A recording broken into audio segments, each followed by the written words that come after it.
ஹரியானாவில் பாஜக வென்றால் தமக்குத்தான் முதலமைச்சர் பதவி வழங்க வேண்டும் என அக்கட்சி மூத்த தலைவர் போர்க்கொடி தூக்கியதால் நிர்வாகிகள் குழப்பமடைந்தனர். ஹரியானா தேர்தலில் பாஜகவின் முதலமைச்சர் வேட்பாளராக தற்போதைய முதல்வரான நயாப் சிங் சைனியை கட்சியின் தலைமை அறிவித்து பிரச்சாரம் மேற்கொண்டு வருகிறது. ஆனால் அவருக்கு எதிராகவும் தேர்தலுக்கு முன்பே முதல்வர் குறித்த பாஜக முடிவுக்கும் அக்கட்சியின் மூத்த சட்டமன்ற உறுப்பினர் அனில் விஜ் போர்க்கொடி உயர்த்தியுள்ளார்.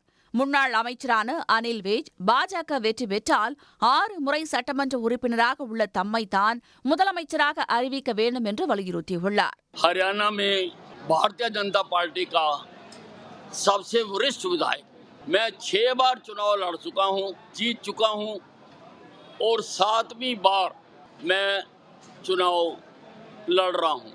ஹரியானாவில் ஆளும் கட்சியாக உள்ள பாஜக உட்கட்சி பூசலால் பல்வேறு நெருக்கடிகளை எதிர்கொண்டு வருகிறது. போட்டியிட வாய்ப்பு மறுக்கப்பட்டதால் அமைச்சர் ரஞ்சித் சௌதாலா, எம்எல்ஏ நாபா உள்ளிட்டோர் பாஜகவிலிருந்து விலகினர். இந்த சூழலில் முதலமைச்சர் வேட்பாளர் சைனிக்கும் எதிர்ப்பு எழுந்துள்ளதால் தொடர் சிக்கலை சந்தித்து வருகிறது. 90 தொகுதிகள் கொண்ட ஹரியானா மாநிலத்தில் வரும் 5ஆம் தேதி தேர்தல் நடைபெறவுள்ளது. சன் நியூஸ் பெல் ஐகானை கிளிக் பண்ணுங்க.